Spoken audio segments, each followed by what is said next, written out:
So it's very fitting that we start this series with Sri Lanka. For Sri Lanka is the Asian country that is making up the largest share of foreign-born population in Switzerland. Almost twice as many people from Sri Lanka live here than from India, which is quite remarkable if you consider the different sizes of the populations in these countries. Now let's have a look at Sri Lanka, and for that you should see a few slides on your screen. Thank you very much. So Sri Lanka, as you are probably all aware, is an island nation located in the Indian Ocean. It's just off the southeastern coast of India. It's quite small. It's about 1.5 times the size of Switzerland, but has a population of slightly over 21 million, which is almost 3 times as many people that live in Switzerland. It has, which is interesting, a very high human development index. It's at the 72nd rank, higher than China and quite a bit higher than India. And what's interesting about the HDI is that it is higher because Sri Lanka has a relatively well-educated population. Buddhism is the most common religion in Sri Lanka, followed by Hinduism, Islam, and Christianity. The island is rich in natural resources and has a diverse economy based on agriculture, mining, fishing, manufacturing, and tourism, though the latter, of course, right now does not contribute a lot due to the coronavirus crisis, and we'll get to the different difficulties of the economy due to the pandemic in a minute. In addition to these economic sectors, overseas employment contributes highly in foreign exchange, with most of expatriate Sri Lankans residing in the Middle East. As India and Nepal, Sri Lanka is considered a lower middle income country, according to the latest World Bank classification, and has a GDP per capita of around $3,800. Let's look a little bit at history. I have to warn you that this is going to be very cursory as we're trying to cover a few thousand years in a few minutes, but I hope that we'll at least give a few highlights. So about 2,600 years ago, migrants from northern India, the ancestors of today's Sinhalese people, arrived in Sri Lanka. The Sinhalese were among the earliest people outside northern India to adopt the Buddhist religion, which they did around 300 BCE. The Buddhist kingdoms of Sri Lanka were related by language and culture to the classic states of northern India. A Tamil kingdom was established on the Jaffa Peninsula in the northern part of Sri Lanka by the early 13th century. Meanwhile, the center of Sinhalese royal power drifted steadily toward the southern and western parts of the island, and the separate Sinhalese kingdom of Kandy rose to power in the central hills. Long-distance ocean trade in the Indian Ocean region has existed since ancient times. The Roman Empire imported luxury goods from Sri Lanka, including gemstones and cinnamon. Sri Lankan ships sailed as far west as Arabia and as far east as China. At the end of the 15th century, Sri Lanka began to feel the impact of Europe soon after Portuguese ships found their way to the Indian Ocean. Because Sri Lanka was rich in goods that the Europeans wanted, and also because it is a convenient place to stop on the way from Europe to Indonesia and China, Europeans competed to control the island and its trade. By 1833, the British were in control of the whole island, having also defeated the independent inland kingdom of Kandy. Under British colonial rule, the economy of Sri Lanka was transformed to become a producer of agricultural products for foreign trade. Soon the economy was dominated by plantation crops such as coffee, tea, rubber, and coconuts. The British authorities also encouraged the migration of Tamil laborers from southern India to Sri Lanka to work on the plantations. Colonial rule created new elite groups, including plantation managers, intellectuals who took advantage of the opportunity to gain a Western-style education, and bureaucrats who worked for the colonial government. But ethnic problems continued to complicate Sri Lankan national life. On becoming an independent nation in 1948, Sri Lanka, formerly called Ceylon, seemed to be headed for a future as a stable and prosperous democracy. Since the 1970s, however, the country has been torn by violent struggles between the two main ethnic groups, Sinhalese and Tamils, and has been marred by continued political violence. Governments have faced popular pressure from the Sinhalese majority not to make concessions to the Tamil minority, and Tamils, on the other side, have agitated for more autonomy. The civil war, as I'm sure you're all aware, ended in 2009 with the military defeat of the Tamil Tigers. And that campaign was led by now President Gotabaya Rajapaksa, who was back then the Secretary to the Ministry of Defense and Urban Development under the administration of his brother, the former president and now Prime Minister Mahinda Rajapaksa. Gotabaya Rajapaksa won the presidential elections in November 2019 after the horrible Easter Sunday attacks in that year. With that brief overview of the country, let me now turn to the two speakers that are joining us today to shed some more light on Sri Lanka. Joining us both from Colombo, the capital of Sri Lanka, are Bhavani Fonseka, who is a senior researcher and attorney at law with the Center for Policy Alternatives in Sri Lanka. Her work has revolved around assisting victims and affected populations across Sri Lanka, legal and policy reforms, and public interest litigation. Bhavani is also a fellow of the Asia 21 program of the Asia Society. And also joining us is Ambika Satkunanathan, who is currently an Open Society Fellow. The Open Society Foundation supports work on justice, democratic governance, and human rights. From 2015 to 2020, she was a commissioner of the Human Rights Commission of Sri Lanka, where she led the first ever national study of prisons. And prior to that, she functioned as the legal consultant to the UN Office of the High Commissioner for Human Rights in Sri Lanka. Great to have you both. Thank you. Thank you. So as I said, we are starting these conversations with some standard questions. We're trying to keep a high pace. I would ask for short answers from both of you. And we've tried to make these questions very easy. Bhavani, I want to start with you. If you look at Sri Lanka's strengths and what concerns you most about the country, what are the things that you would highlight? I would say the first one is that Sri Lanka is stunningly beautiful, and those who visited would know that from its beaches to the hillside. So it's just one of those really remarkable countries. It's also a country that has such diversity in terms of the people, the religion, but I'm personally a foodie, so also just want to make the flag the fact that the food in Sri Lanka is just unbelievable. Nothing else really compares. So there's some real strengths here. But in terms of also concerns, as you've also highlighted, you know, we've had cycles of violence and just a lot of questions. I think we'll go into it during the conversation in terms of questions into the future. And that's something that's of serious concern, and I'll just keep it at that because I think we'll get into it later. We absolutely will. We'll also get at the very end a little bit more into the food question, though, which I'm excited about. If I give you only a few words, how would you judge the current state of Sri Lanka, especially regarding the societal and political state? How is the country doing? And of course, we're in a pandemic, so I would imagine that would factor in as well. Well, where society is concerned, I think I would say diverse, talented, but also now enduring a lot of hardship. Politics is majoritarian, ethno-nationalistic, and quite despairing. I think that's how I would describe it. Perfect. Thank you very much. Bhavani, this is a question I like asking people about lots of things. In your view, what is the biggest misconception people have, non-Sri Lankan people have about the country? What do people usually get wrong about Sri Lanka? Well, I don't think one can answer that in like a sentence, because it depends where people are coming from as well. But at the moment, there is, I think with the pandemic, the war, the Easter Sunday attacks, there is this belief that Sri Lanka is also very an insecure country. And I think that can be contested. I think there are different experiences to it. Definitely, there are a lot of questions around what's happening. But at the same time, I want to also convey this part that Sri Lanka is also, it's a country that has many positives, but unfortunately, there are a lot of negatives as well.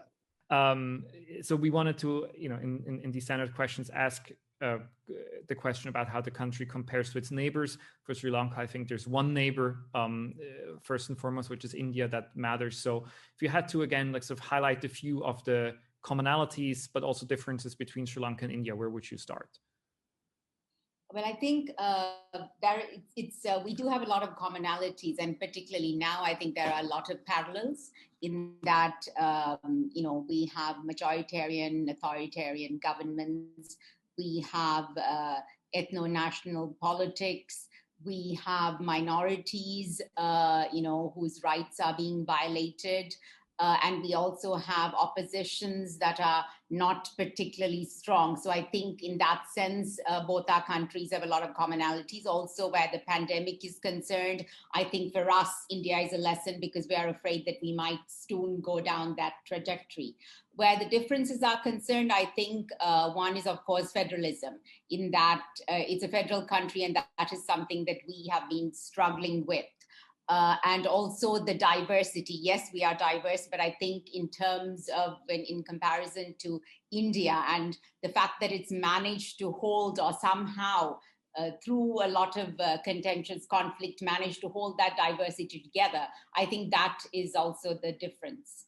And let me maybe ask you this. This is not one of the standard questions, but I'm curious nonetheless. So Sri Lanka is a small country that has a very big country as a neighbor.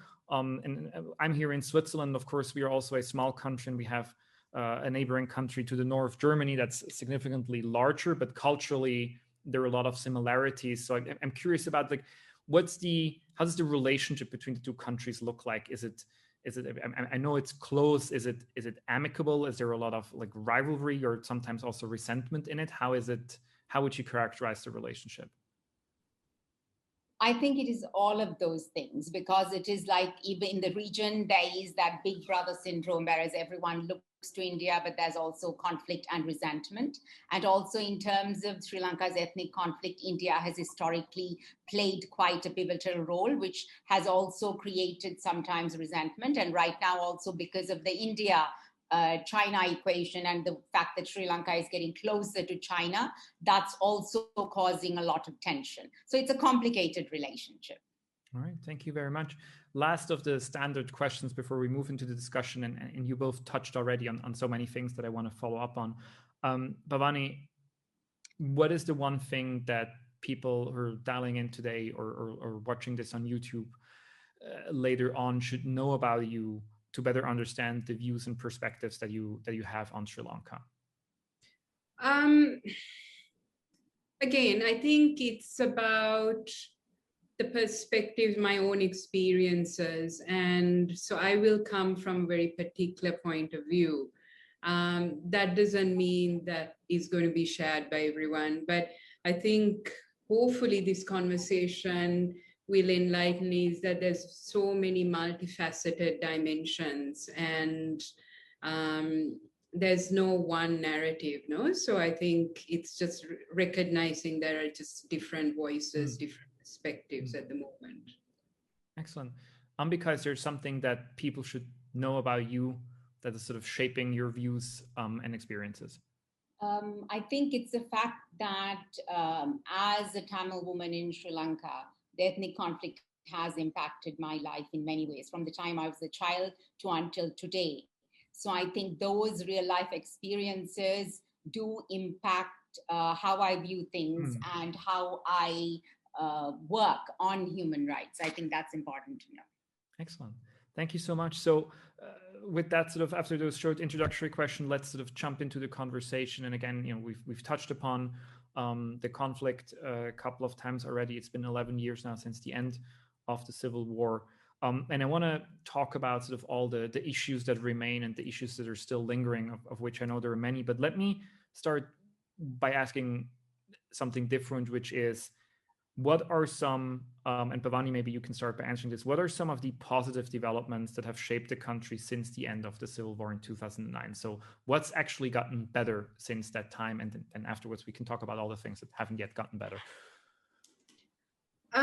So I think one needs to recognize the fact that there are no active hostilities going on. And for many of us who lived through the war, who knew only about the war, and we used to hear bombs going off while we were in school, the fact that that's not happening is a big thing. But that said, there's a lot of stuff worrying trends in terms of authoritarian governance, militarization, the erosion of the rule of law, all of that is happening. So one needs to kind of keep that in mind that, not everything is great at the moment. But for those of us living in Sri Lanka, I think there is one particular dimension of the active hostilities that's not there. And the fact that nearly 12 years after the end of the war, there are certain things that have opened up. So that's a positive. But I think we'll go into this discussion with post the Easter Sunday attacks, the pandemic, there is severe restrictions and repression that's in place. So, the positives, I think, are very limited when you look at the negatives and just the gloomy scenario in overall. So I just kind of want to leave it there. Yeah. Thank you very much. Ambika, you mentioned already before briefly that, of course, the civil war and the conflict have shaped you personally.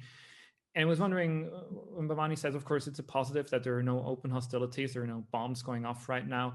But to which extent is the war and the legacy of the war still present in people's daily lives? So is it something that still matters to average people on a daily basis, the legacy of it and remembering it, or is it slowly starting to recede and maybe being replaced also by other concerns?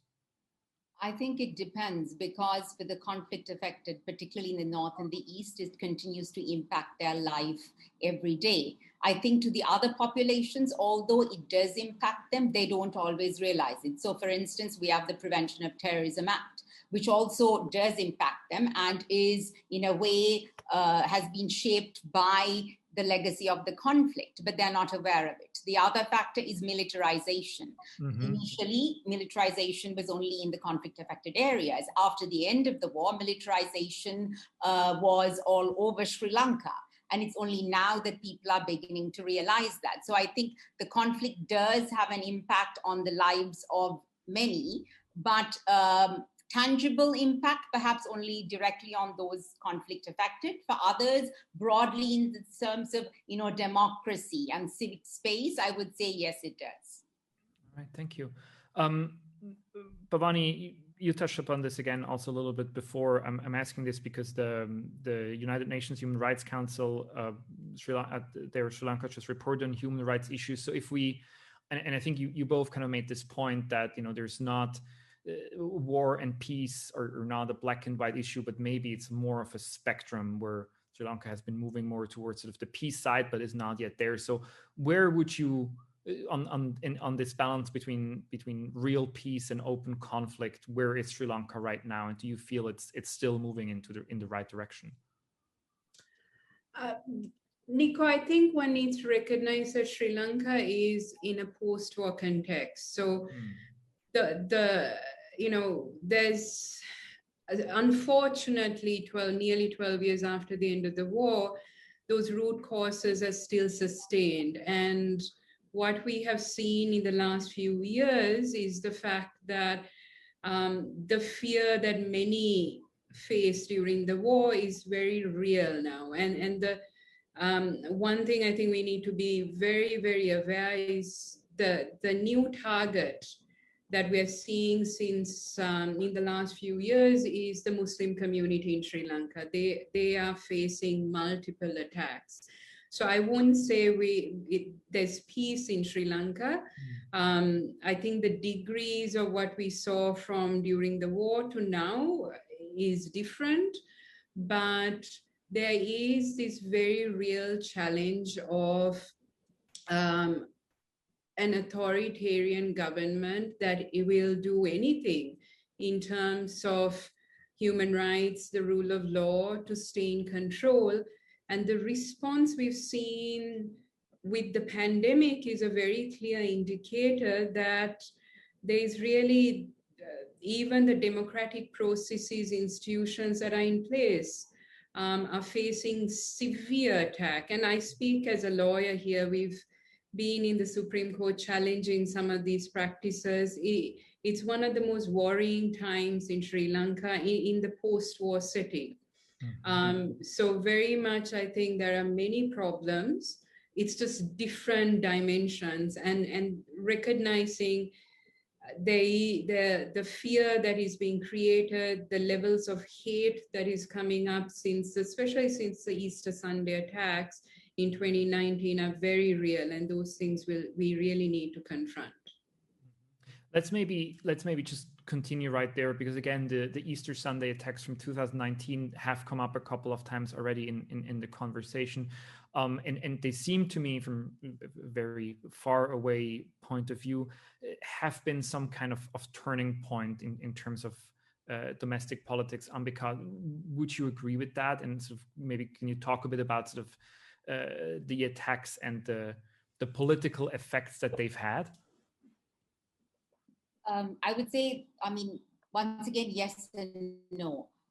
In some ways, it was a turning point because I think it enabled the current regime to come to power, because they pointed to that as a failure in security and failure of the government to take action. But on another sense, if you look at the anti-Muslim violence that took place, that was something that has also been there historically in Sri Lanka, and particularly during the first Rajapaksa regime. So the backlash against the Muslims after that was once again part of a continuum. The abuse of the Prevention of Terrorism Act after the Easter attacks, once again, not something new, part of a continuum. So, and using the Public Security Ordinance to bring out the military to maintain law and order, once again, part of a continuum. So I think in a sense, yes, it was a turning point where politics was concerned. But if you're looking at rule of law, about erosion of democratic space, about abuse of the law or using the law as a tool to violate human rights, it was just another means for the continuum to, continue. So, yeah. Thank you. Let's maybe take a moment, Bhavani, to dive a little bit deeper into the current government and ruling coalitions. Again, I think people will know that there are two brothers. One of them is the president, the other one is the prime minister. It used to be the other way around. They've been in power for a while now, but could you give us again briefly sort of an overview of the current regime in place? Who are the key figures? Who are the coalitions? Who's in the opposition? How does Sri Lankan politics at the highest level present itself right now? Nico, how much time do I have? Because this is a complicated question. But not as much as you need. Yeah, no, I'll keep it short. But there's more than two brothers. I think that's something we need to be very clear is the Rajapaksa family is very much in control. The president, Gotabaya Rajapaksa, his elder brother, Mahinda Rajapaksa, who was formerly the president, is now the prime minister. You have another brother who is also in government, who was formerly a speaker, and then the youngest brother who is not in an official cabinet post, but very, very influential in government. So 4 brothers.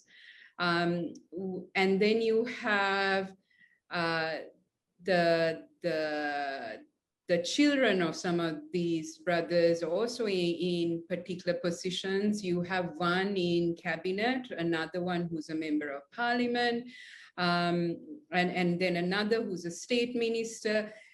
It's massive. The Rajapaksa family is very much a force to be reckoned with and has been a force to be reckoned with for a while.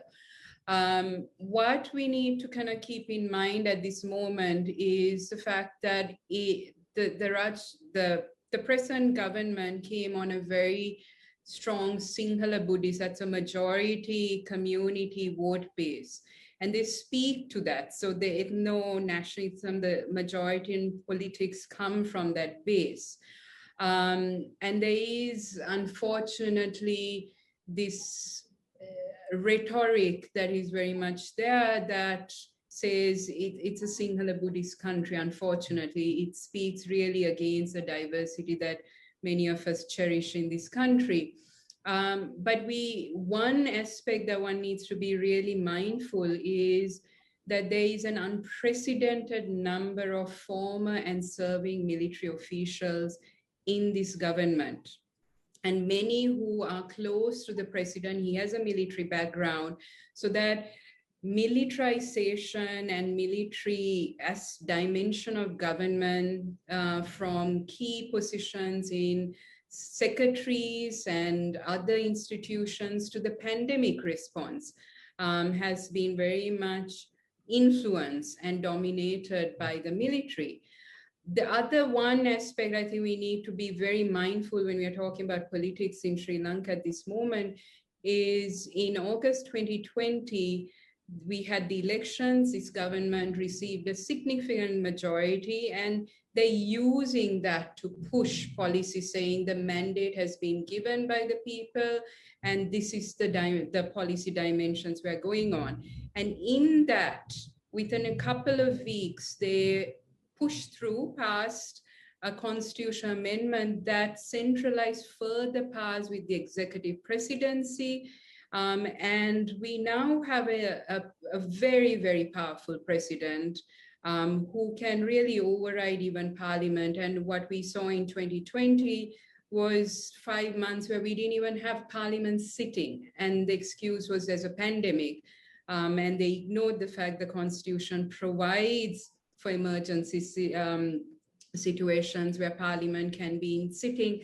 So we now have, under the Rajapaksa family, a very strong executive presidency and a presidency that's very much supported by former and serving military officials, in a nutshell. Thank you very much. I think that was already a great overview. Now, Ambika, something that I've been wondering about is that, to me, and probably to many other sort of people who are not following Sri Lankan politics very closely, the first time kind of the name Rajapaksa sort of became visible was after the end of the Civil War, when Gotabaya, I think was the defense minister, and so was also in part credited for ending the war.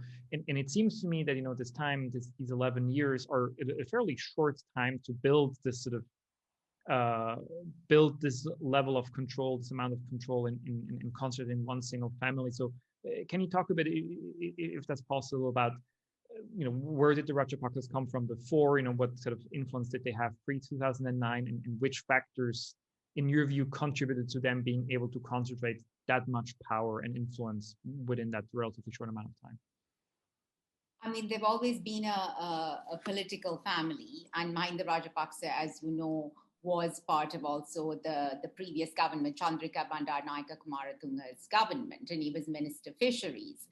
And so then he stood for elections and came to power. And I think they have been very smart, because what they have done is two things. I think one is tapped into the existing culture of Sri Lanka, which is very patronage driven and which is rather feudal. So they've been able to tap into that, and also in a way posited themselves as people who are giving voice to the rural masses. So they portray the previous governments as, for instance, the Ranil Wickremesinghe's government as elitist. They're all Colombo based, etc. So in a way, there's also this class dimension that comes to that. Plus, they've also consolidated in terms of their relationship with the military. I think so. They've been very strategic in that. And it's family-based, because there's an interesting passage from Gotabaya Rajapaksa's biography where he says that after Mahinda was elected as president, he walked out of the room, he saw Gotabaya there, and he said, immediately patted him on the shoulder and said, "You're going to be my defense secretary." So that is how things work here. A lot of it is based, it's not a rule-based order, although it's supposed to be. It is more relationship-based and patronage-driven and rather feudal. So I think they have been able to tap into the discontent also of the rural Sinhalese who felt in a way disenfranchised, probably, felt out of it. So that is, I think, how they built it. And also during the time they were out of power, those 5 years, they were a formidable, in a way, opposition, and they ensured that they built, or they continued to build, their support base in the ground from local temples. And they used media, particularly social media, very effectively. So I think that's how they are who they are now. Bhavani, we can expand on this a little bit afterwards as well, but it seems to me in terms of this political dynamic where we have, a trend towards more authoritarianism, or we have a trend towards ethno-nationalism, there are quite a number of parallels, again, to India, where we also have, the Modi government, which sort of emphasized these things. It's very Hindu nationalist. You mentioned the Supreme Court, and again, the criticism in India being is the Supreme Court has not played its role to sort of uphold the constitution, democracy. So again, could you talk a bit about this comparison? Is this a fair comparison to make, or sort of things politically moving almost in lockstep in India and Sri Lanka, or are there significant differences that you think we should be aware of? I think there are a lot of similarities, and I think this was also flagged earlier in terms of the similarities, but also the differences. I think we need to also look at what's happening in India right now, the pandemic and the response, and it's complete devastation. It's heartbreaking to see what's happening in India, but it's also two positives, I would say, that we've just seen in the last few days is the election results that are coming out from parts of India, and citizens really taking a stand in terms of the central government and supporting some of the regional parties, and the realization that that strong ruler may not be what is needed. So I think that that's hopefully something that we also look to, because the perception that a strong ruler is going to solve all the problems in terms of the pandemic, in terms of the economy, in terms of security, I think is a misnomer. And we are seeing that very much in India and Sri Lanka. The second thing that I think we need to look to India, and we've been looking as lawyers, we do look to the Indian Supreme Court and some of the fabulous jurisprudence that has come in the last few decades is, unfortunately, recent years, we haven't seen that dynamism, but the last few days, we are seeing a change, a shift in the Supreme Court of India and the Delhi High Court and some of the high courts. So there are things we look to India in the present pandemic crisis, and hopefully those also have some resonance here. But one, I think, thing that we also need to look to India is the resilience of civil society, the media, the citizenry. They've had a strong leader for some time now, and the pushback has been there. Sri Lanka can take lessons from that. We have taken lessons, but I think there's some things that we need to learn much more. So there are things that I think we can look to India in terms of some positive things. Thank you. And let me get back to also I think you're touching on an important point there in terms of the importance of civil society, of course.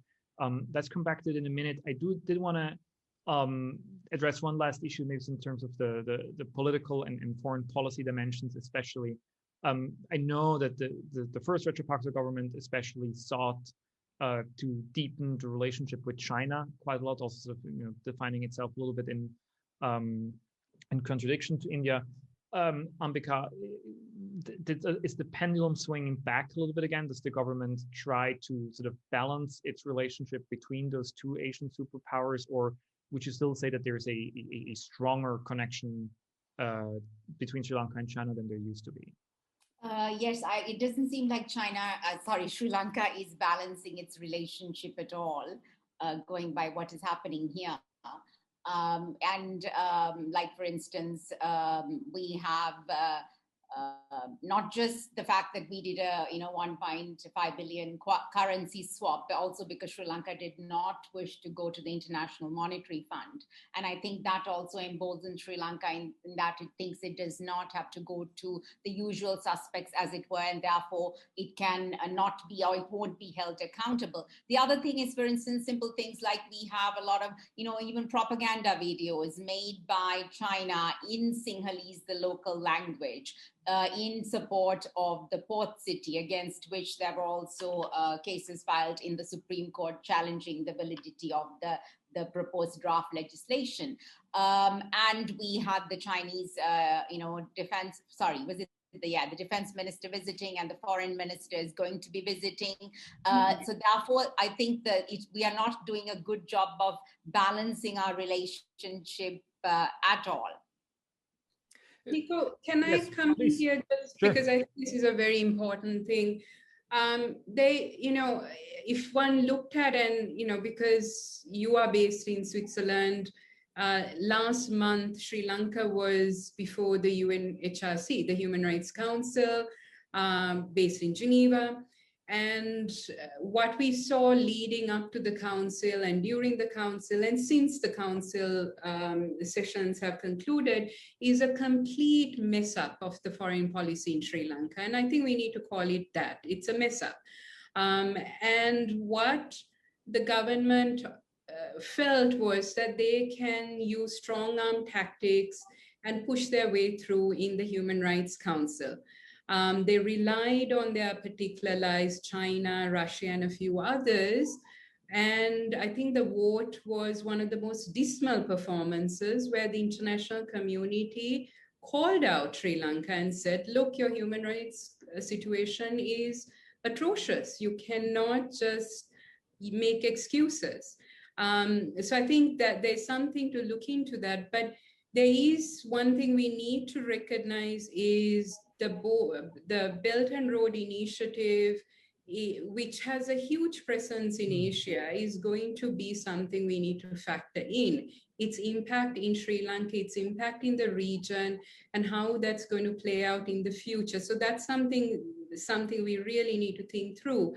On the port city, this is this new project that's coming up in Sri Lanka. Again, we could go into it a bit more later if people are interested, but we were in the Supreme Court challenging the constitutionality of some of the provisions in this bill, which is hugely problematic, hugely, because if the bill as it stands passes and becomes law, you're going to have a stronger president who can appoint individuals to a commission that basically can decide on lots of aspects in terms of governance in this area. But the most problematic in terms of, I think, for Sri Lankans is what is also the influence of particular actors outside who may have an influence. And China, the harbor company, is a big stakeholder at the moment in this project. So I think we need to really call this out, really confront it, because this is the foreign policy dimension of this government has just been a complete mess up, and it is extremely one-sided. Thank you, and let me follow up here because you've talked a little bit about sort of the legal problems of all that, and of course the port in Sri Lanka, Hambantota, which is considered to be part of the Belt and Road, was built by a Chinese company, now is run by a Chinese company, has sort of become a symbol of the death trap narrative, and has become, I think, a symbol of a lot of criticism towards China and the Belt and Road here in the West. And I was wondering, how did this narrative play out in the public discussion in Sri Lanka? Are people, would you say, worried? Is it something people talk about when we hear that these ports are being built by another country? Is that something people that are focusing on at all, or is the conversation not as present as one would expect? Well, I think I think the pandemic is what has led to this, in that we do see a lot of pushback, particularly with the port city, and because China is also being quite aggressive. I think for the first time several months ago, we saw even the Chinese embassy publicly issuing a statement. And therefore, people are now, particularly on social media, there is a lot of pushback. And they're saying, there are being jokes and memes about Sri Lanka becoming a Chinese colony. And when they say the foreign minister or defense minister is visiting, they say, oh, well, they're visiting their homeland or their colony. So I think there is, at least on social media, you do find that there is pushback, and people are concerned about the debt trap. And they're concerned about the economy there, because we we won't be able to repay our debts and which are coming up.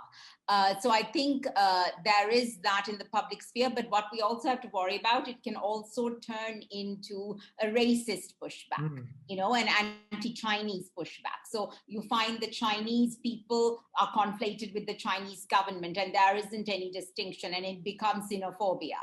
I think that is also a concern, but we do have increasing public awareness about this. And this, I think, just to quickly go back to one of the questions you raised earlier, one of the positives that has happened, and I think this was during the good governance government during 2015 to 19, is that people became very vocal and very critical of their elected representatives, to the point of making a lot of jokes and memes, because social media was also a lot in use.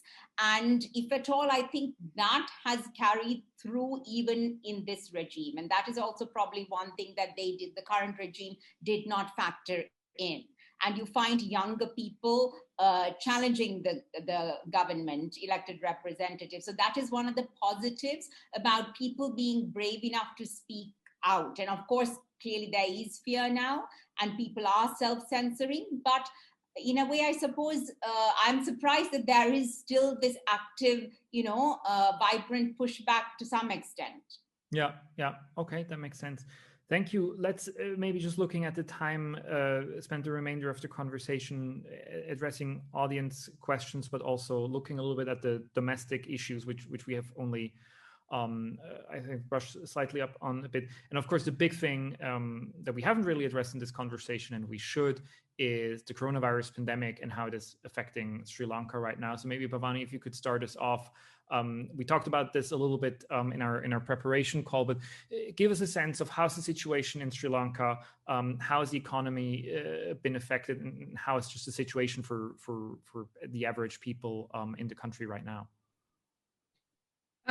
Well, Nico, I want to be very clear. We're facing the third wave in Sri Lanka, and things are not looking good.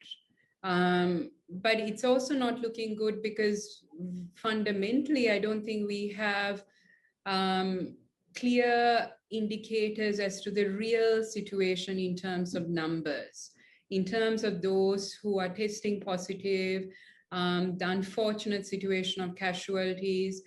So without having a very clear picture, there's also reliance on what's publicly put out. So there is this problem in terms of really, do we genuinely know the situation we are in? Now, that said, the numbers that at least made publicly available are very, very worrying. We are in the midst of the third wave. There are over thousands of cases tested every day in terms of what's shared in the public. And there's also, unfortunately, deaths on a daily basis.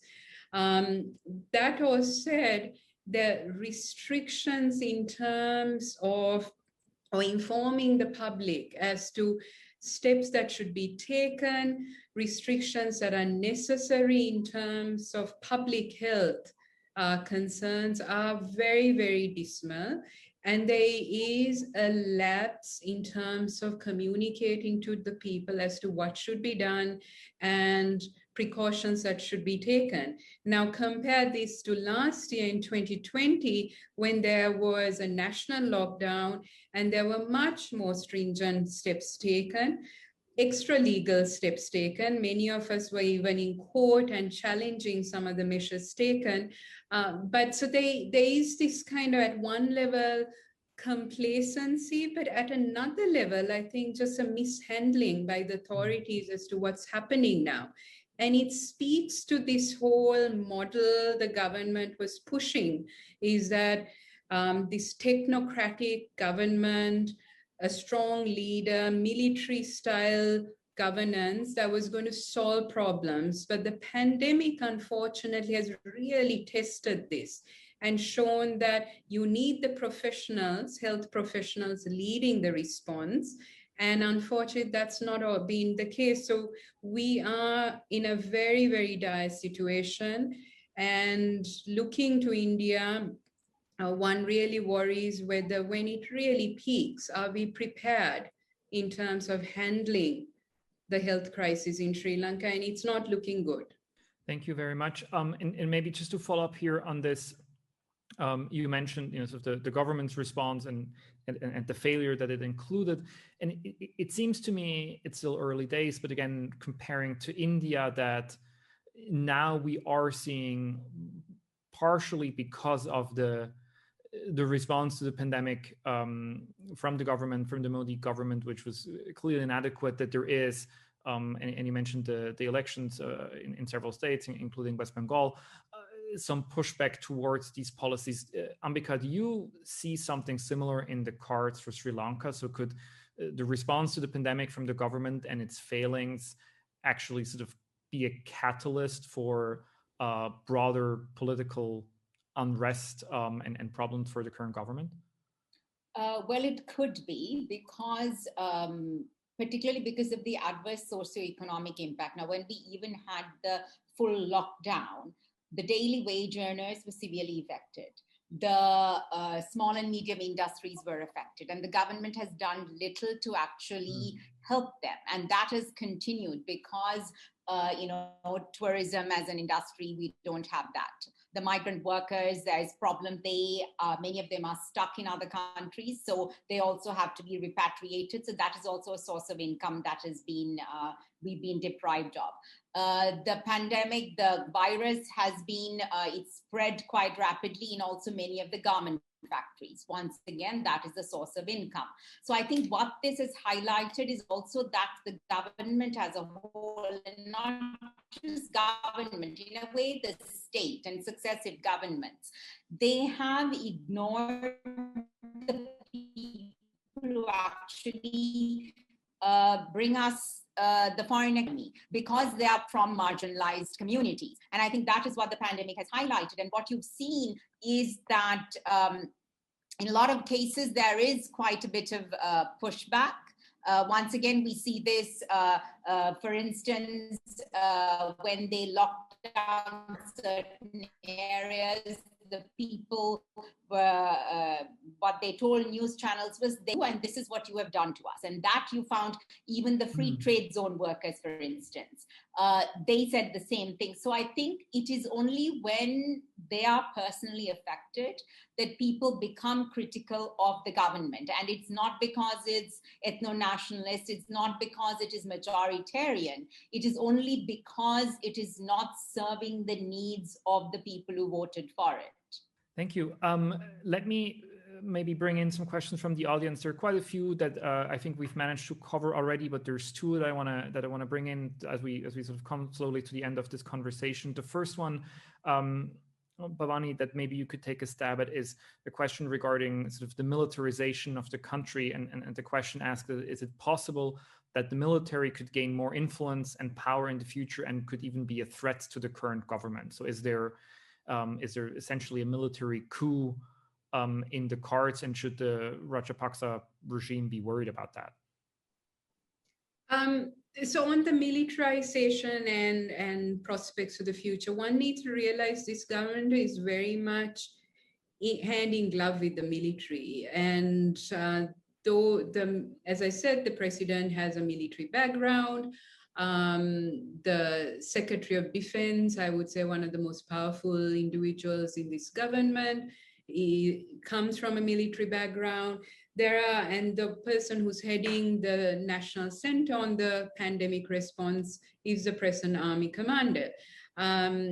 So very much the military is working with the elected representatives.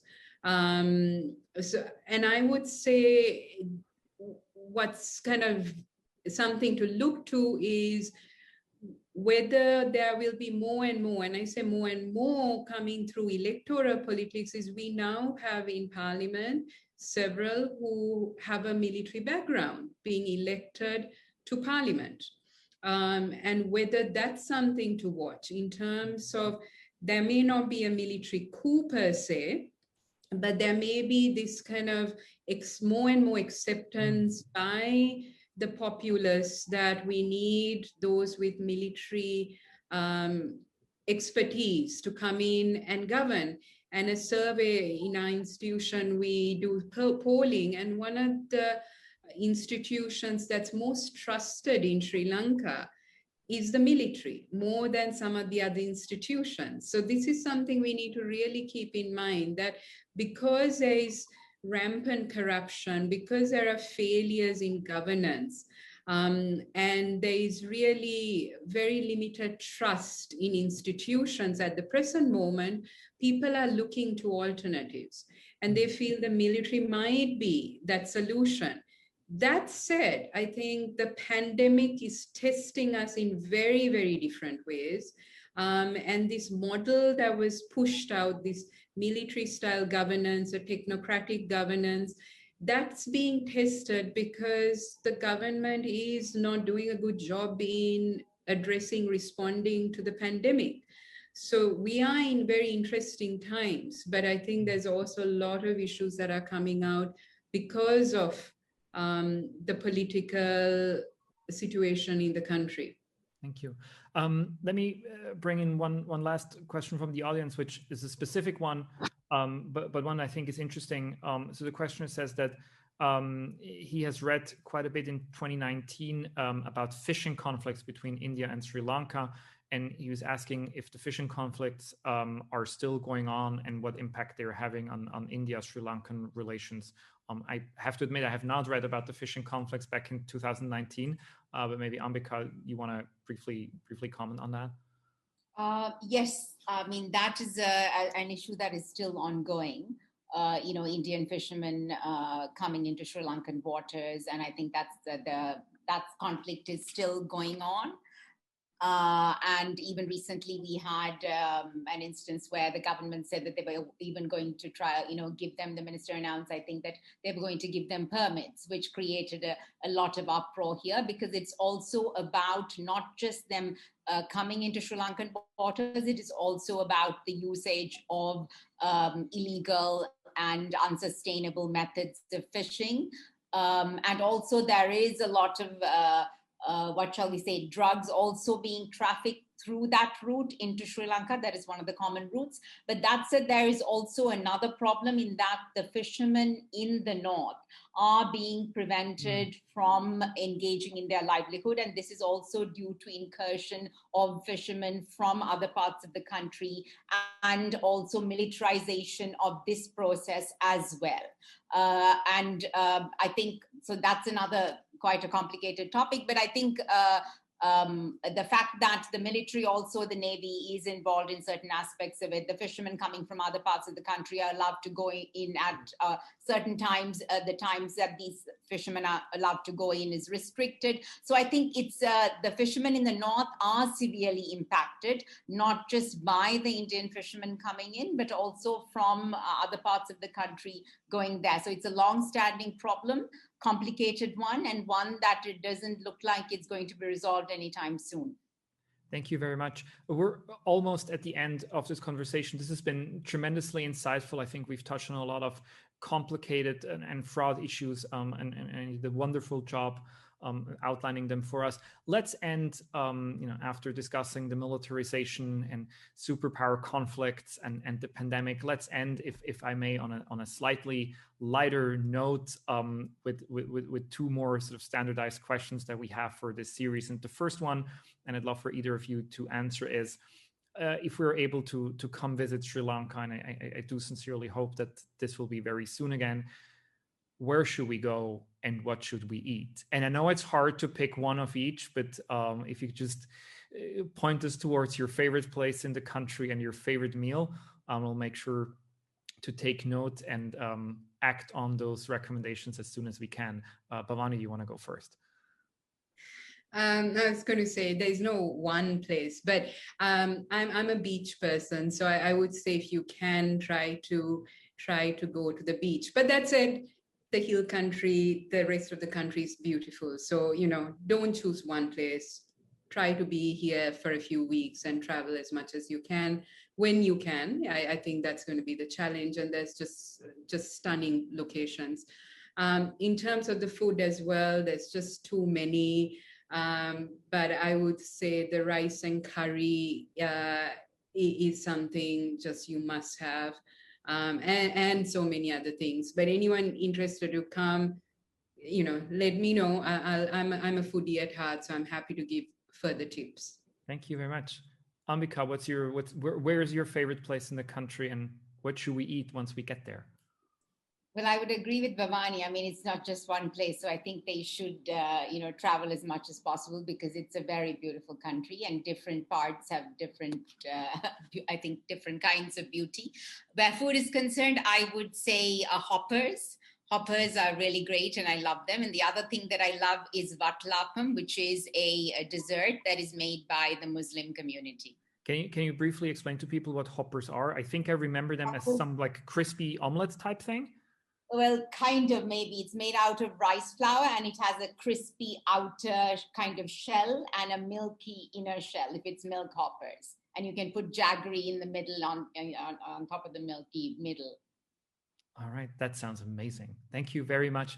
As we come to the end of this conversation, the next episode of A Closer Look will feature Uzbekistan, and we wanted to ask either of you. I'm not sure how familiar you are with Uzbekistan. I'm not at all. Would you have a question that we could ask our speakers that will join us in 2 weeks' time on the conversation in Uzbekistan? If there's one thing that you always wanted to ask about Uzbekistan, Bhavani, what would it be?